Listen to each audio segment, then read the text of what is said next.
അറ്റുപോയ കണ്ണി വിളക്കി ചേർക്കാൻ ഞാൻ ഒരിക്കലും ശ്രമിക്കില്ല. പരസ്പരം വിശ്വാസവും സ്നേഹവും ഇല്ലാത്തടത്ത് എന്ത് താമസം? അച്ഛനും അമ്മയും പിരിയാൻ പോവല്ലേ? നാണോ മാനോ ഇല്ലാത്ത മനുഷ്യൻ. ഗായത്രിയ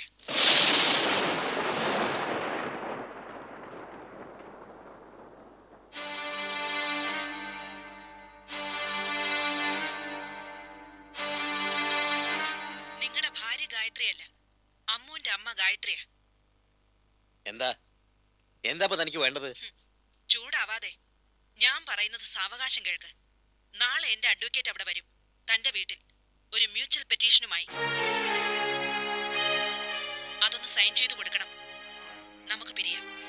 നിയമത്തിന്റെ കണ്ണിൽ മാത്രം ഭാര്യ ഭർത്താക്കന്മാരെന്ന ലേബൽ എനിക്ക് വേണ്ട. അതുകൊണ്ട് എന്റെ അഡ്വക്കേറ്റിനോട് നോ എന്ന് പറഞ്ഞ് അയാളെ നിരാശനാക്കി വിടരുത്. ഒരിക്കലുമില്ല. എത്രയോ കാലമായി ഞാൻ ആഗ്രഹിക്കുന്ന കാര്യ താനിപ്പോ പറഞ്ഞത്. അറ്റുപോയ കണ്ണി വിളക്കി ചേർക്കാൻ ഞാൻ ഒരിക്കലും ശ്രമിക്കില്ല. അമ്മയില്ലാതെ വളർന്നവളാ എന്റെ അമ്മു. അവൾ ഇനിയും അങ്ങനെ തന്നെ വളർന്നാ മതി. അമ്മുവിന്റെ കാര്യം അത് നമുക്ക് വഴിയെ തീരുമാനിക്കാം. തീരുമാനിക്കാനൊന്നുമില്ല. അവളുടെ കാര്യങ്ങൾ ഞങ്ങൾ തീരുമാനിച്ചിട്ടുണ്ട്. അങ്ങനെ ഒറ്റയ്ക്ക് തീരുമാനിച്ചാ പോരല്ലോ, ഇവിടെ കോടതിയുണ്ട്.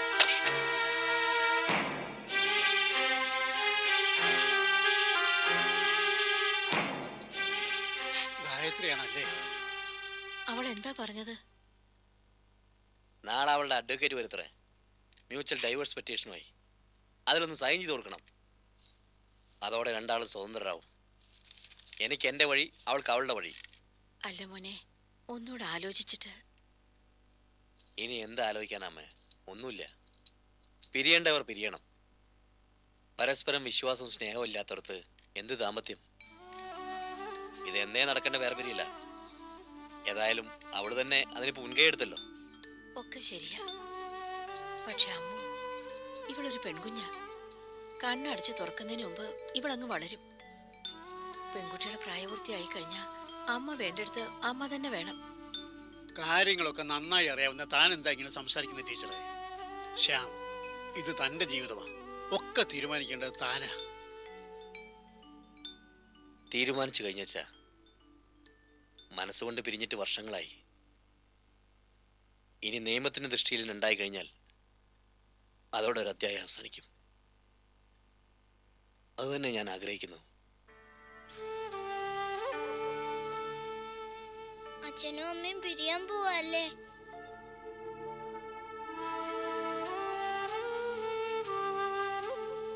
മോൾക്ക് അമ്മയില്ല, അച്ഛൻ മാത്രമേ ഉള്ളൂ.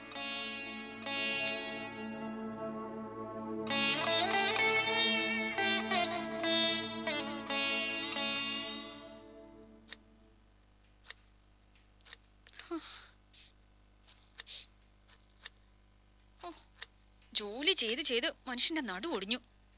സഹായത്തിന് പോലും ആളില്ലാതെ ഞാൻ ഒറ്റയ്ക്ക്. ഒരാളിനെ ജോലിക്ക് വെക്കാന്ന് വെച്ചാ അയാള് പിന്നെ അവളുടെ പുറകെ പോവും. ഒക്കെ എന്റെ തലവിധി, അല്ലാതെ എന്താ? കൊറേ നേരമായല്ലോ ഒറ്റയ്ക്ക് ഇങ്ങനെ സംസാരിക്കാൻ തുടങ്ങിയിട്ട്. അതുകൊണ്ട് കൂട്ടിന് വന്നതായിരിക്കും. ഏതായാലും വന്നതല്ലേ. ദാ ഈ സവോള ഒന്ന് അരിഞ്ഞതാ. അയ്യേ, എനിക്ക് ശീലമില്ലാത്ത പണിയല്ലേ. എനിക്കും ഇതൊന്നും ശീലമില്ല. എന്റെ അമ്മ എന്നെ കൊണ്ടൊരു കാപ്പി പോലും ഇടിച്ചിട്ടില്ല. അതറിയോ നിങ്ങക്ക്? ആ ഞാനാ ഇപ്പൊ മാടിനെ പോലെ അടുക്കള കിടന്നിങ്ങനെ തീയും പുകയും കൊള്ളുന്നത്. ഒക്കെ നിന്റെ എടുത്തിയായിട്ട് കൊണ്ട് സംഭവിച്ചല്ലേ. മേലനങ്ങാതെ 3 നേരവും മൃഷ്ടാന്നവും ഭക്ഷിച്ചുകൊണ്ടിരുന്നപ്പോ നിനക്ക് കൃമിയടി തുടങ്ങി. പിന്നെ വേണ്ടതിനും വേണ്ടാത്തതിനും ഒക്കെ ഭർത്താവിന്റെ കുറ്റം കണ്ടുപിടിക്കലായി ജോലി. ഒരു ജോലി ഇല്ലാതെ വരുമ്പോ മനുഷ്യന്റെ കാര്യം ഇങ്ങനെ തന്നെ. അവരിങ്ങനെ വേണ്ടാത്ത കാര്യങ്ങളൊക്കെ ഏറ്റെടുത്ത് കളയും. നീ എന്താ എന്നെ ഇങ്ങനെ നോക്കുന്നത്? അറിയില്ലേ എന്താന്ന്? നാണോ മാനോ ഇല്ലാത്ത മനുഷ്യൻ. ഭാര്യയുടെയും കുടുംബക്കാരുടെ മുന്നിൽ കിടന്ന് അവളുമായി കഥകളി നടത്തിയിട്ട് ഇപ്പം എന്റെ മേല് പഴിചാരാൻ വരുന്നു. പള്ളിക്കലിന്ന് പോന്നതിൽ നല്ല വിഷമമുണ്ട്, അതറിയാ എനിക്ക്. ഇവിടെ കിടന്ന് കുറെ കഷ്ടപ്പെടേണ്ടി വന്നാലും നിങ്ങളുടെ മനസ്സിലിരിപ്പ് നടക്കില്ല മനുഷ്യ. ഇനി നിങ്ങളുടെ നെടല് പോലും പള്ളിക്കൽ വീഴാൻ ഞാൻ സമ്മതിക്കില്ല. സദാസമയവും ഭാര്യയെന്നും പറഞ്ഞു കിടക്കുന്ന എന്നെ ഇങ്ങനെ സംശയിക്കരുത് ലക്ഷ്മി. ദേ, കൊള്ളരുതായ്മ കാണിച്ചിട്ട് നിങ്ങളിങ്ങനെ പഞ്ചപാവാവാൻ ശ്രമിക്കുമ്പോഴാ. കണ്ണി കണ്ടത് മുഴുവൻ സ്വപ്നമാണെന്ന് കരുതാനേ ഞാൻ നിങ്ങൾ കരുതുന്നത് പോലെ മരമണ്ടിയൊന്നും അല്ല. കുറച്ചു ദിവസം കൂടി അവിടെ നിന്നിരുന്നെങ്കിൽ എന്താവുമായിരുന്നു സ്ഥിതി? ദേഹവനങ്ങാതെ വല്ലതും സ്വസ്ഥമായിട്ടിരുന്ന് തിന്നായിരുന്നു. അത് നിങ്ങക്ക്. പക്ഷെ എനിക്കൊന്നും അങ്ങോട്ട് ഇറങ്ങില്ല, ഉറക്കവും ഉണ്ടാവില്ല. രാത്രിയെന്നോ പകലെന്നോ ഇല്ലാതെ നിങ്ങളുടെ പുറകെ തിരിയേണ്ടി വന്നേനെ. കഴിഞ്ഞതൊക്കെ കഴിഞ്ഞു. ഇനി നമുക്ക് പുതിയൊരു ജീവിതം തുടങ്ങാം. ഇപ്പോഴത്തെ നിന്റെ ഈ കഷ്ടപ്പാടിയിൽ നിന്ന് രക്ഷപ്പെടാൻ ഞാനൊരു ഐഡിയ പറയട്ടെ. നമുക്ക് ഒരു സെർവന്റിനെ വയ്ക്കാം. ഞാനും അത് ചിന്തിക്കാതിരുന്നില്ല. ആ കണ്ടോ കണ്ടോ, നമ്മുടെ ചിന്ത എപ്പോഴും ഒരു വഴിക്കാ സഞ്ചരിക്കുന്നത്. സെർവന്റ് സ്ത്രീ വേണോ പുരുഷൻ വേണോ? ആ അതെന്ത് ചോദ്യാ ലക്ഷ്മി? സാധാരണ സ്ത്രീകളെയല്ലേ ജോലിക്ക് വയ്ക്കാറ്? അതെ, ആ അവിടൊക്കെ ഭാര്യമാർക്ക് ഭർത്താക്കന്മാരെ നല്ല വിശ്വാസമായിരിക്കും. പക്ഷെ എനിക്കതില്ല. ഓ എന്നാ എന്നാ ഒരു കാര്യം ചെയ്യും, ഒരു 10-60 വയസ്സായ തള്ളയെ ജോലിക്ക് വെക്ക്. തള്ളയായാലും മോളായാലും നിങ്ങൾക്കൊരുപോലാ. തൽക്കാലം ആ ഐഡിയ മനസ്സിൽ തന്നെ വെച്ചേരെ. എന്നാ ഈ അടുക്കളയിൽ ഒറ്റയ്ക്ക് കിടന്ന് കഷ്ടപ്പെട്ട് മുഖം കറുത്ത് കരിവാളിക്കട്ടെ. ഒന്ന് നിന്നേ. ഉം. എന്താ? പറഞ്ഞ കാര്യം ചെയ്തോ? എന്ത്? ഒന്നും അറിയാത്തതുപോലെ. സവോള അരിയടോ. അയ്യോ, എനിക്ക് അറിഞ്ഞൂടാത്ത പണിയാണെന്ന് ഞാൻ പറഞ്ഞില്ലേ? ഇങ്ങനൊക്കെ തന്നെ എല്ലാരും പഠിക്കുന്നത്. നിങ്ങൾ വിഷമിക്കണ്ട, സാവകാശം ഞാൻ നിങ്ങൾക്ക് എല്ലാം പഠിപ്പിച്ചു തരാം. എന്നിട്ട് വേണം എനിക്കൊന്ന് വിശ്രമിക്കാൻ. ലക്ഷ്മി,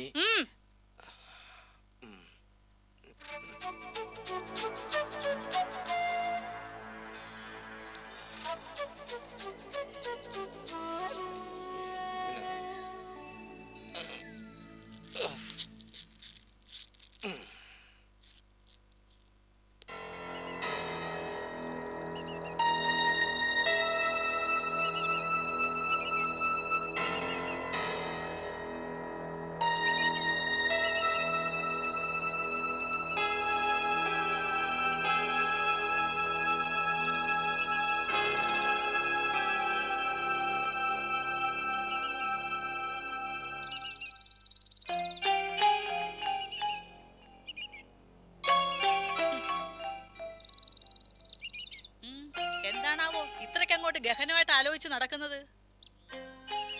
ഇനി ആരെ പുറത്താക്കാനാ പരിപാടി?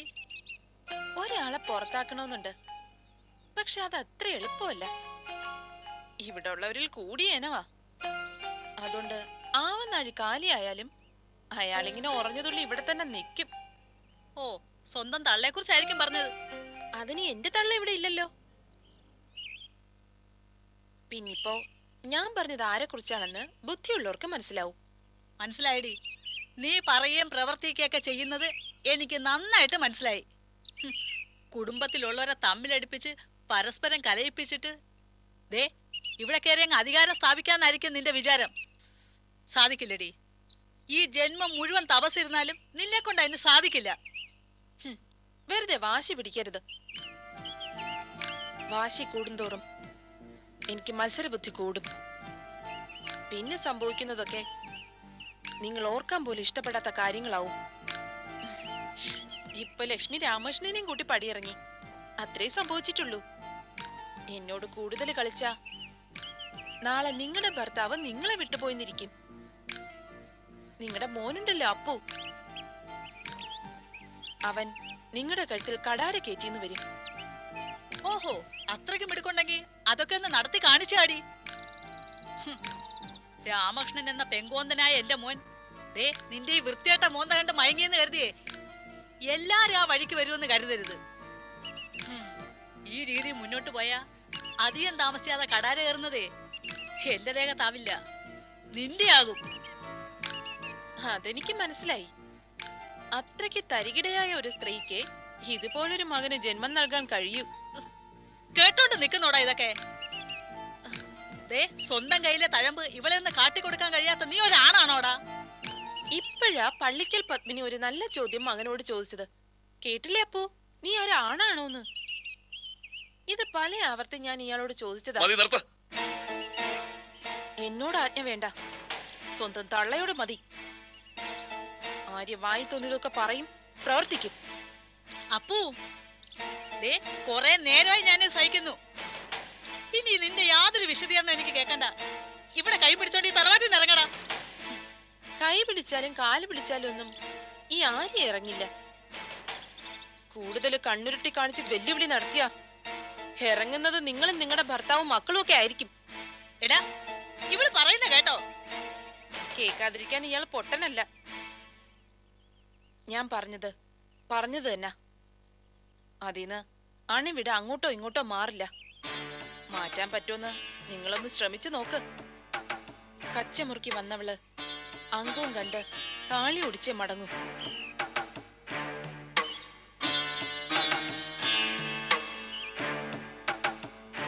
എന്തുവാടാ ഇത്?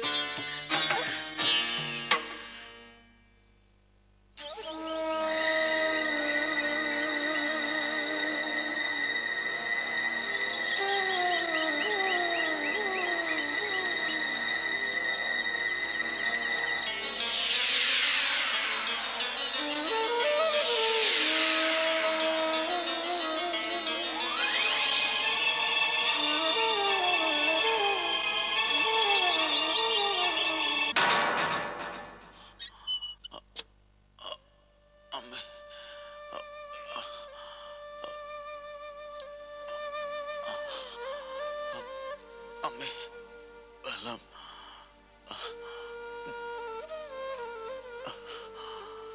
വെള്ളം. വെള്ളം.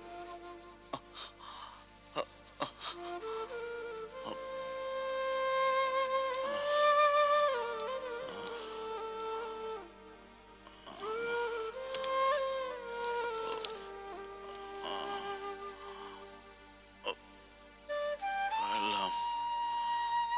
വെള്ളം. വെള്ളം.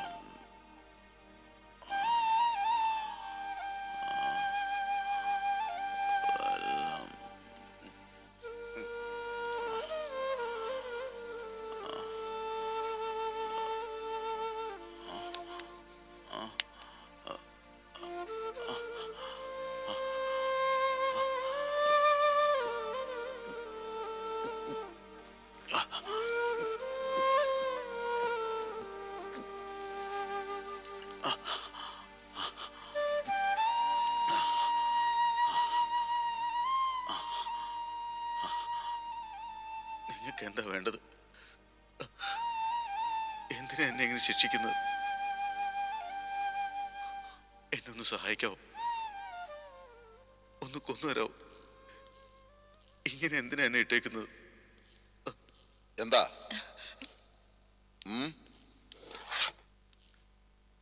ഇവൻ എന്താ പറയുന്നത്? എന്താടാ നീ എന്തിനാ ഇപ്പൊ ഇങ്ങോട്ട് വന്നത്? അത് വെള്ളത്തിന് വേണ്ടി വിളിക്കുന്ന കേട്ടു. ഞാൻ വെള്ളം കൊണ്ടുവന്നതാ. നോക്ക്, നിന്നെ എന്തിനാ ഇവിടേക്ക് കൊണ്ടുവന്നത്? മത്തക്കണ്ണ് മുഴിച്ചു കാണിക്കുന്നു. ചോദിച്ച സിമ്പിൾ ക്വസ്റ്റ്യനാ, പിന്നെന്താ ഉത്തരവില്ലാത്തത്? ഇയാളെ നോക്കാൻ. ഇവൻ അങ്ങോട്ടോ ഇങ്ങോട്ടോ തിരിയുന്നോ മറിയുന്നോ നോക്കാൻ, അല്ലാതെ ഇവന് ഭക്ഷണവും വെള്ളവും സപ്ലൈ ചെയ്യാനോ ഇവന്റെ സൗന്ദര്യം കാണാനോ അല്ല. ഇനി തെറ്റ് ആവർത്തിക്കില്ല. ആവർത്തിക്കരുത്. ആവർത്തിച്ച സ്ത്രീയാണെന്നുള്ള സൗജന്യം പോലും ഞാൻ തരില്ല. മനസ്സിലായോ? എന്നാ ചെല്ല്. നിനക്കെന്താ വേണ്ടത്? വെള്ളം അല്ലേ? നീ ഒരുപാട് വെള്ളം കുടിക്കും മോനെ. നിന്നെ ഞാൻ വെള്ളം കുടിപ്പിക്കും.